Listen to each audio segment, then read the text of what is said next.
Welcome back, welcome back, welcome back to Surratt on YT. This is Surratt, aka Mr. Meerkat, and you are here, I hope, for Chapter 8 of Gangsta Granny by David Walliams. We're going to get right into it today. Let's go! Chapter 8, A Small Wig in a Jar. Ben hid in the bushes outside Granny's bungalow, whilst Mum and Dad were downstairs in the living room watching Strictly Stars Dancing on the TV. Ben had scaled down the drainpipe outside his bedroom window and cycled the 5 miles to Granny's. This alone was a sign of how curious Ben had become about his granny. He didn't like cycling. His parents were always encouraging him to get more exercise. They told him that being fit was absolutely necessary if you wanted to be a professional dancer. But since it didn't make much difference when you were lying under a sink screwing in a new length of copper piping, Ben had never willingly taken any exercise. Until now.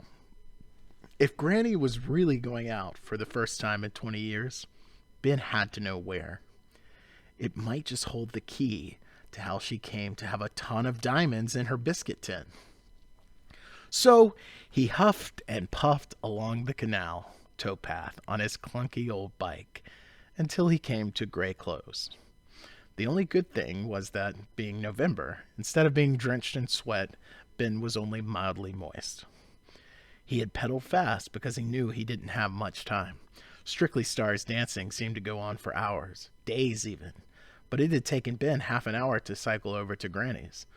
And as soon as the show was over, Mom would be calling him downstairs for his tea. Ben's parents loved all the dancing TV shows. Dancing on ice skates. So you think you might be able to dance a bit. But they were completely obsessed with Strictly Stars Dancing. They had recorded every single episode and had an unrivaled collection of Strictly memorabilia in the house, including lime green underwear, once worn by Flavio Flavioli, framed with a photograph of him wearing it. A Strictly Stars Dancing real fake leather bookmark. Some athlete's foot powder signed by Flavio's professional dance partner, the Austrian beauty Eva Buns.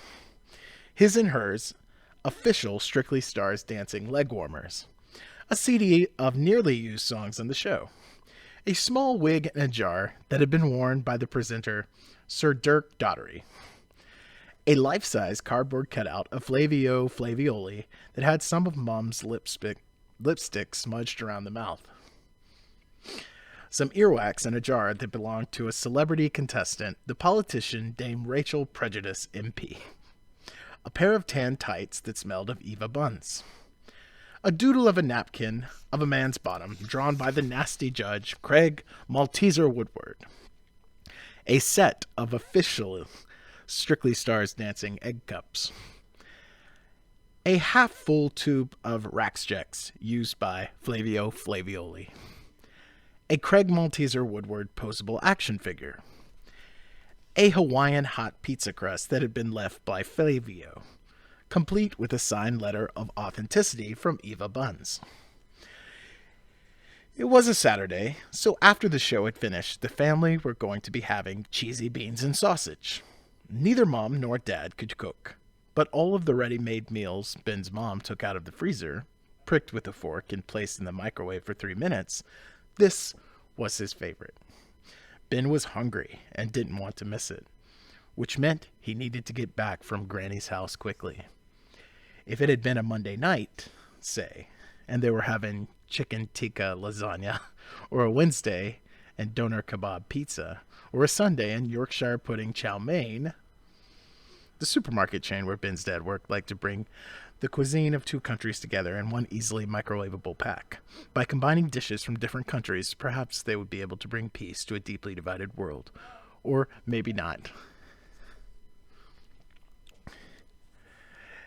Ben wouldn't have been so bothered. Night was falling. As it was late November, it was rapidly growing colder and darker, and Ben was shivering in the bushes as he spied on Granny. Where could she be going? Thought Ben. She hardly ever goes out.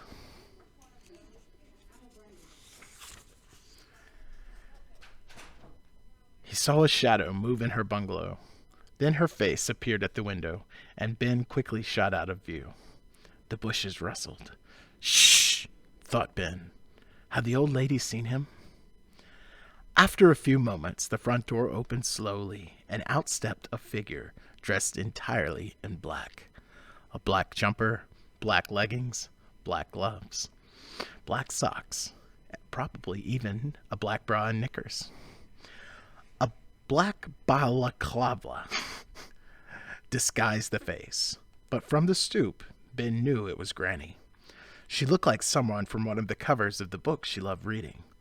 She straddled her mobility scooter and revved the engine. Where on earth was she going? And more importantly, why was she dressed like a ninja? Ben propped his bike against the bushes and got ready to tail his own grandmother, which was one thing he had never in a million years dreamed of doing. Like a spider scuttling around a bathroom, trying not to be seen, Granny steered her scooter close to the walls. Ben followed on foot as quietly as possible. It wasn't too difficult to keep up, as the top speed of the mobility scooter was 4 miles per hour. Whirring across the road, she suddenly looked back as if she had heard something, and Ben dived behind a tree. He waited, holding his breath. Nothing. After a few moments, he poked his head around the trunk and saw that Granny had reached the end of the road. He continued his chase. Soon, they were near the town's high street. It was all but deserted. As it was early evening, all the shops had shut for the day, and the pubs and restaurants had yet to open for the night. Granny stayed out of the glow of the streetlights, swerved into doorways as she neared her destination. Ben gasped when he saw where she had parked. The jeweler's shop.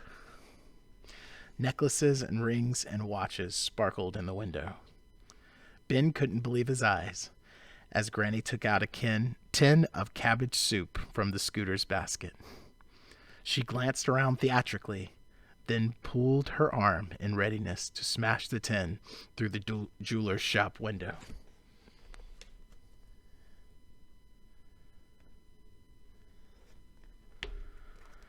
"No!" shouted Ben. Granny dropped the tin. It crashed to the ground, and cabbage soup oozed onto the pavement. "Ben!" hissed Granny. "What are you doing here?" Oh my goodness. I want to read more. I cannot wait. David Walliams, you are brilliant. And Gangsta Granny, you are a good book. I will see you guys tomorrow for the next chapter. Chapter 9, The Black Cat. I can't wait. Remember, subscribe and hit that like button and hit that share button. Share with somebody. Anybody. Anybody? Yeah, anybody. No. Not criminals. Yeah, sure. Share with criminals. No. Don't associate with criminals.